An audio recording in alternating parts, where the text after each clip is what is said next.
Dungeons & Dragons is a tabletop roleplay game which was first created in 1974 by Ernest Gary Gygax and David Arnest.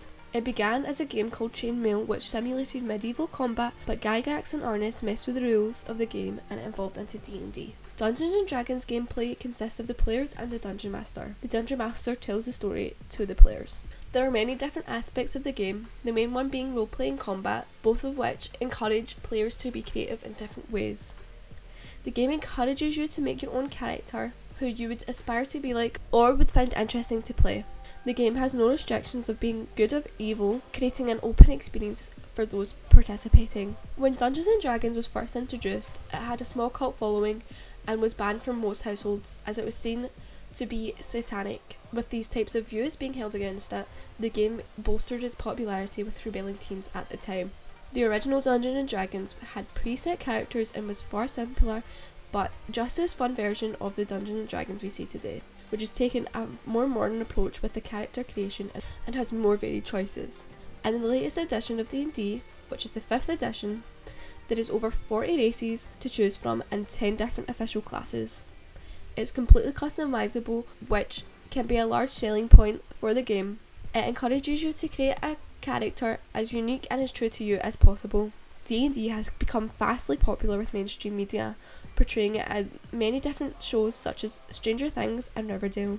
With the rise of media platforms such as Twitch, the biggest influences by far have been Critical Role. This has been encouraging more people to look into D&D or even try it. There are even more conventions, podcasts and meetups online, but why do people like it so much? To find this out, I spoke to Michael Lochran, who's been playing D&D for over 3 years. Hello. Hi. Hey, do you want to introduce yourself? Yeah, I'm Michael Lochran. I'm 21 and I've been playing D&D for about 3.5 years now. Mm-hmm. Why did you start playing D&D? I started when a friend sent me a video of people playing D&D called Critical Role, and I thought it was really stupid. And then I watched it a bit more. I thought it was cool, and I found out that some of my close friends have like a shallow interest in it, and then we tried a game and we fell in love with it like right away. That's good. Why did you think it was stupid to be honest? Because it's very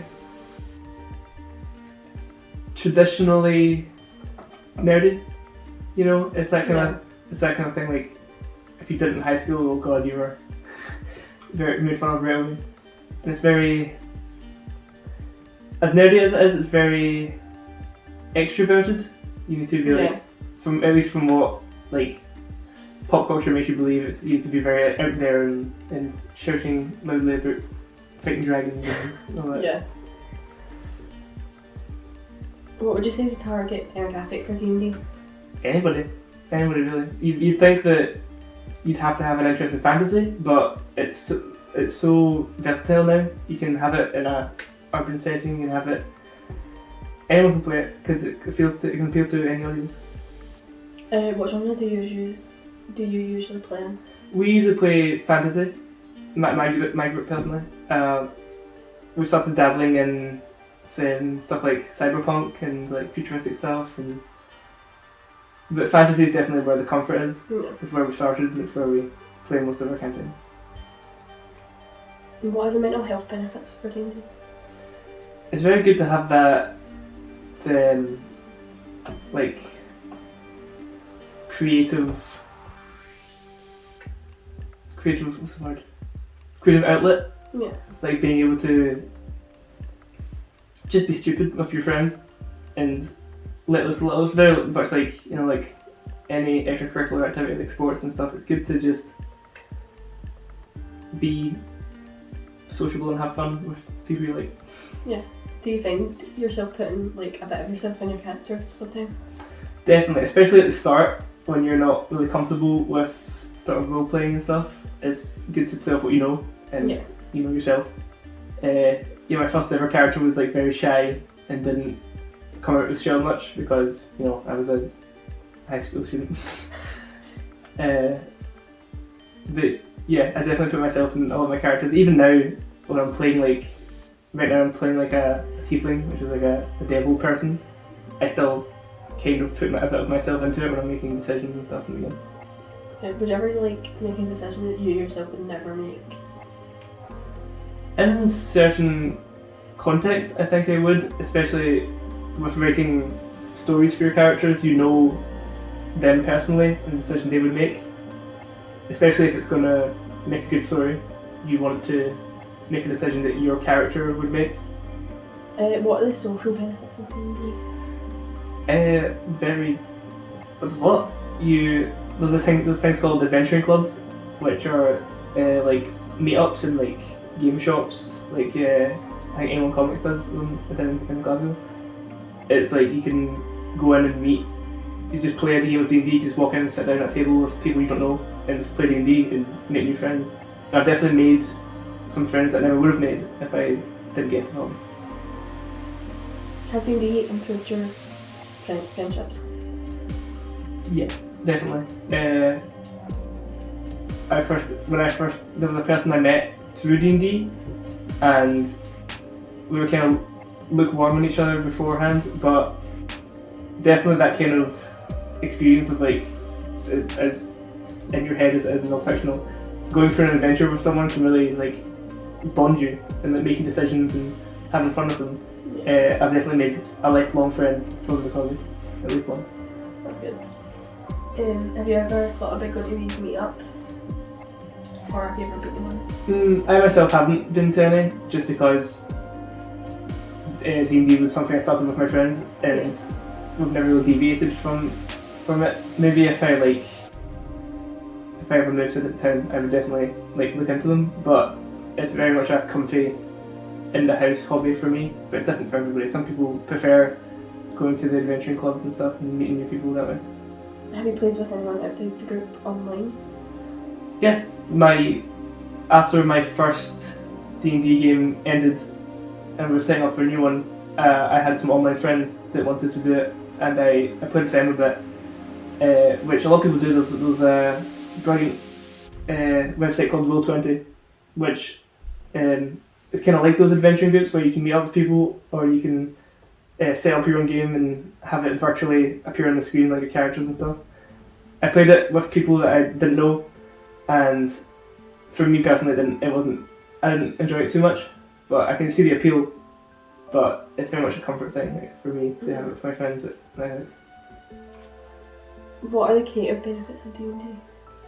Like I said earlier, it's a great outlet. Like everyone has these like thoughts in their heads about like, oh, that would be a great story, that would be a great video game or something, or movie. And even if you're not like in any industries like that, being that you can just sit down and write something and then bring it to a group of friends and like act it out with them. It's a great way to keep the creative juices flowing, definitely. Do you ever take like inspiration from like things you've seen like in like film and TV into your like characters or into your worlds? Oh, definitely. Almost to the level of plagiarism, honestly. Yeah, so you can't avoid that, definitely. You really do take from what you know a lot, especially in the fantasy genre, like Lord of the Rings, definitely, and stuff like that. When you're writing for D&D, those kind of set pieces, when you're like watching a movie or something, you're like, oh my god, how cool would that be to go through that with my friends? And then you can make that happen in your own way, in your own D&D game. You said previously that you think D&D is a creative outlet. Can you elaborate that a bit more? Yeah, I've definitely... Personally, I kind of use my D&D writing as a bit of a dream journal. I've definitely woke up and been like, oh my god, that dream is so cool, I'm going to write down that stuff for my friends to go through. Well, being able to be creative in that social circle is great. Yeah. Because like writers and stuff, it definitely can be kind of lonely in your own fantasies, but then being able to run a D&D game for people that you enjoy being around and being able to discuss with them about like, oh my god, that idea I had was so great, I was inspired by this and stuff, and it inspires them to go on to create their own worlds. Do you even like take inspiration from like your friends' worlds when you're like, oh, that's a good idea, you know, Yes. Yeah. the friend that ran our first game, I didn't know anything about writing for D&D games before that, and he was a bit experienced in previous games before he met us, so I definitely learned a lot from him and learned like what would be fun in certain situations and stuff, and like how to write good pacing and not like, because like in Lord of the Rings, like, oh, the Battle of Helm's Deep's awesome, but in a Dungeons and Dragons game you don't want to be going through that slog. It would be a slog because at a certain point it can't just be spectacle, and watching other people definitely helped me learn how to write in a way that keeps my players interested. Is it D&D like hard to get in? Is it hard to start? Not as hard as it used to be. We're in Dungeons and Dragons came out with 5th edition, and the editions since like the 70s have been getting less and less complicated. Now 5th edition, it's very simplified and it's made for new players to come and join in. It's way less math. It's a lot more focused on the creative and fun aspects of it. If it was the time to get into D&D, it's now, I would say.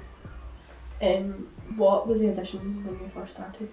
It was 5th edition just came out when I first started. Yeah.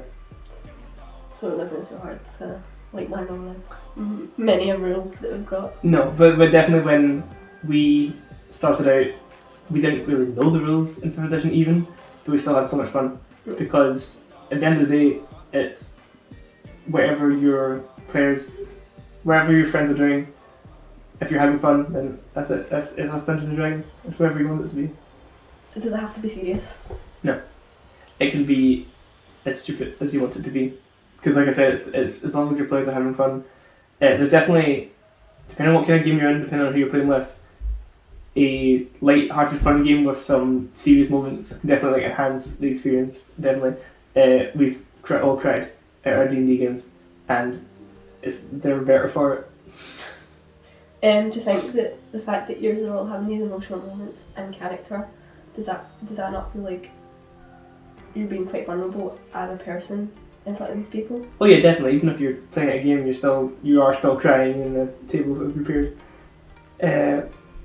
Yeah, but that's why I like it with my friends. I wouldn't cry at one of the Adventure League games, but I'm sure people have. And I'm sure they've bonded over that. But yeah, that's why it's such a good social game. That's why it's such good for building friendships and stuff.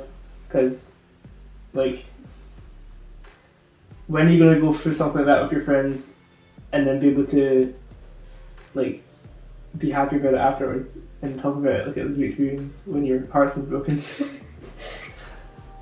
Are there any like downsides, or cons to gaming? I wouldn't say there's any cons. It's a fun hobby and you can play it as much as you like.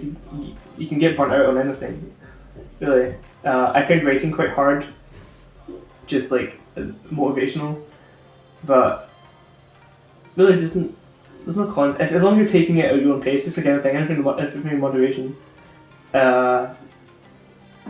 Scheduling, really, just like trying to get people free for like 4 hours in a week is harder than you think it would be. Especially for adults and their jobs and stuff. Yeah. But yeah, the only downside is we can't play as much as we want to. Can you give any advice to new players? Just don't go in expecting it to be like those podcasts and those shows and like it is on TV.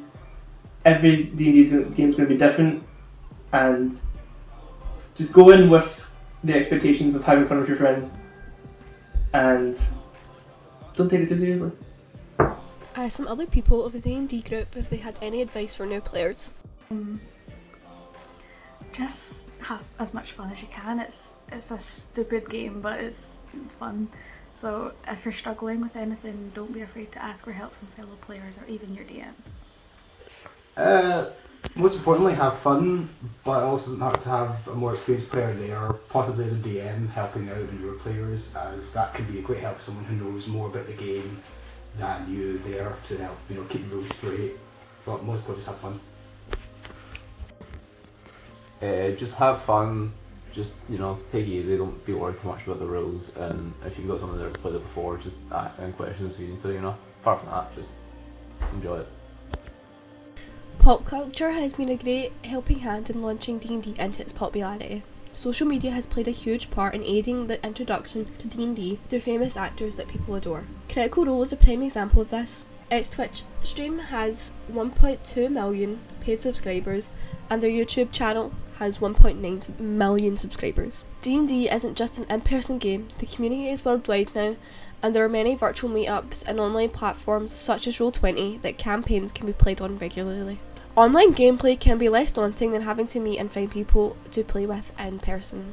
Like any community, D&D has many events across the world, including in the UK and Scotland.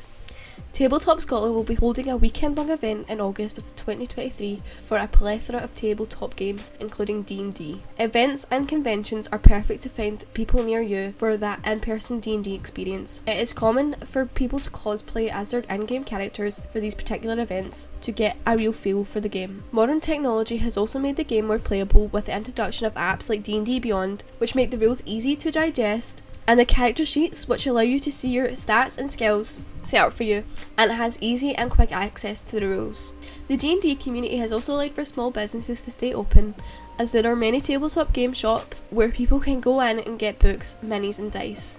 Many of these places will also hold events which will allow for strangers to make characters and play short games with each other.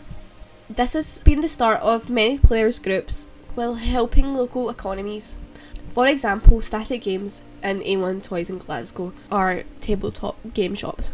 Dungeons & Dragons is a game for everyone. It encapsulates modern representation of fantasy. It is diverse and multifaceted and has something for everyone.